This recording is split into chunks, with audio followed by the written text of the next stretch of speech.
በትግራይ ክልል ባለው ውጥረት ስጋት የገባቸው ነዋሪዎች ወደ አዲስ አበባና ሌሎችም የሀገሪቱ አካባቢዎች በመንቀሳቀስ ላይ መሆናቸውን ካነጋገርናቸው የትግራይ ክልል አንዳንድ ከተሞች ነዋሪዎች ለመረዳት ችለናል።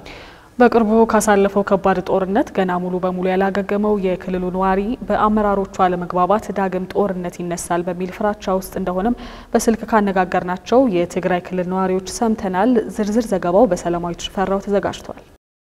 ጥቅምት 23 ቀን 2015 ዓ.ም ደቡብ አፍሪካ ፕሪቶሪያ ላይ በኢትዮጵያ መንግስትና በህወሓት መካከል የተኩስ አቁም ስምምነት ከተፈረመ ወዲህ በሰሜን ኢትዮጵያ ለሁለት ዓመታት የቆየው ደም አፋሳሽ ጦርነት ከተገታ 2 ዓመታት ተቆጥረዋል። ስምምነቱን ተከትሎ የትግራይ ክልል ባለፉት 2 ዓመታት ወደ መደበኛ እንቅስቃሴው ተመልሶ ተቋርጠው የነበሩ አንዳንድ መሰረተ ልማቶችም ተጠግነው ስራ መጀመራቸው ይታወሳል። ከጥቂት ወራት ወዲህ ግን በህወሓት አመራሮች መካከል በተፈጠሩ አለመግባባቶች ሳቢያ በክልሉ ያለው ውጥረት እየተባባሰ መጥቷል። ይህ ደግሞ ነዋሪዎቹ ላይ ስጋት በመፍጠሩ ወደ አዲስ አበባና ወደ ሌሎች አካባቢዎች እያቀኑ ያሉ ነዋሪዎች መኖራቸውን ነው በስልክ ካነጋገርናቸው የክልሉ ነዋሪዎች የሰማነው። እናኛ ደግሞ እዚህ ያው እንደሚሆነው እንሆናለን እያልን እዚህ ነው ያለነው። ግን የሚያስጠላ ኮንዲሽን ነው ያለው። ወሬ ስራችን ወስተን በቃ ስለዚህ የምንከታተለው ለሊት ሁላተኛ ምን ተፈጠረ ነው የሚባለው። ምክንያቱም በየሰዓቱ በየቀኑ በቃ አዳዲስ ለውጦች አሉ። የሆነ ቦታ ላይ እንደዚህ ተነሱ ወይ እንደዚህ የሆነ ምናምን እየተባለ ኢንፎርሜሽን ይወጣል። ያለፈው የነበረው የ2 ዓመት ጦርነት ያሳለፈው ሰቆቃ ስለሚያክ አሁን ብዙ ሰው መደናገጥና ከባንክ ያለው ብር የማስወጣት አላስፈላጊ ጭንቀት ውስጥ ነው የገባ። ምክንያቱም ሰው የሚፈልገው ያለው የፕሪቶሪያ ሰላም ስምምነት ጸንቶ ሁሉም ነገር ወደ ነበረበት እንዲመለስ እንጂ ወደ ግጭት የመግባት ፍላጎት የህዝቡ ላይ የለም። ኦሬዲ ሰው በጣም የተጨናነቀው በተለይ ዛሬ ትናንትናና ዛሬ ከአንድ ወር ከምናምን በፊት ጀምሮ ብዙ በተለይ አቅም ያላቸው ሰዎች ወጣቶች በቀሌ ተሰው የክልሉ ከተሞች ወደ አዲስ አበባ የተሻለ ሰርተው የሚኖርበት አዲስ አበባና የተሻለ የኢትዮጵያ ክፍሎች ነው ዘመዳች ጋር ይሄዳሉ። ይሄ ትክክል ነው። ብዙ ወጣት ነው በተለይ አዲስ አበባ ጋር በጣም ብዙ ወጣት ነው እየመጣ ያለው ማለት ነው። ይህንን ዳግም የጦርነት ስጋት ተከትሎ አሁን ላይ በትግራይ ክልል የሸቀጦች ዋጋ እየጨመረ መጥቷል ያሉን ያነጋገርናቸው ነዋሪዎች ከዚህ በላይ ይወደዳል በሚል ስጋት ሰዎች ሸቀጦችን እየገዙ እያስቀመጡ መሆኑንም አክለው ነግረውናል።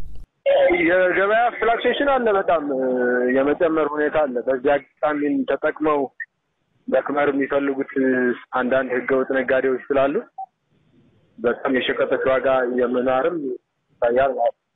ስለዚህ የህዝብ ፍላጎት ለዛ የፌደራል መንግስቱ ለምንድነው ይህንን ነገር ዝም ብሎ የሚያይልንም በአንዳንድ ህብረተሰብም አለ። ምክንያቱም ሰላም ስለሚፈልግ ኦሬዲ ትግራይ ክልልን በኢትዮጵያ ስር ከሆነ ድረስ ፌደራል መንግስቱን ገብቶ ለምን ክልሉ አያረጋጋውም የሚልም ስሜት አለ።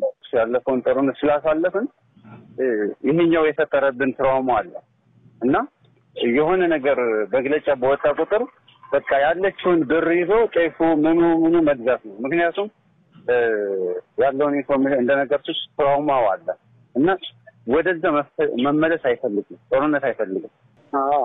የካጋማ እየጨመረ ነው ከቀን ወደ ቀን። ትራንስፖርቱም ያው እየጨመረ ነው በነዳጅ ምክንያት። ባለፈው የሰሜን ኢትዮጵያው ጦርነት በተለይ ወጣቱ ብዙ ዋጋ ከፍሏል ያሉን አስተያየት ሰጪዎቹ ዳግም እንዲህ ያለ ዋጋ መክፈል የለበትም ሲሉ አሳስበዋል። ምን አይተዋላ ከኛ ቤተሰብ እኮ ከእያንዳንዱ ቤተሰብ 42 ሰው በላይ በረሃወት 17 ሰው ነበር ተነግሮናል እንዳራታችን እና ምን አተረፈን? አሁን እንደገና የተቀሩት እጃቸውን እግራቸው ተቆርጦ የመጡትም አሉ። ኖርዶ ብቻ ነው 17 ያሳሉ እኛ ፋሚሊ ብቻ እንኳን አሁን እንደገና ጦርነቱ ቢነሳ የተቀረነውን ለማለቅ ነው ወይ ደግሞ ምንስ ሊመጣ ነው? ምን ለውጥ መጣ? ያ ሁሉ 1 ሚሊዮንና ከዛ በላይ የሚሆን ህዝብ አልቆ ምን ለውጥ መጣ? አሁን ያለው የወጣት ስሜት ወደዛ ወደ ነበረበት ጦርነት የመግባት ምንም አይነት ፍላጎትና ሞራል የለውም። ምክንያቱም ወጣቱ በጦርነቱ ብዙ ነገር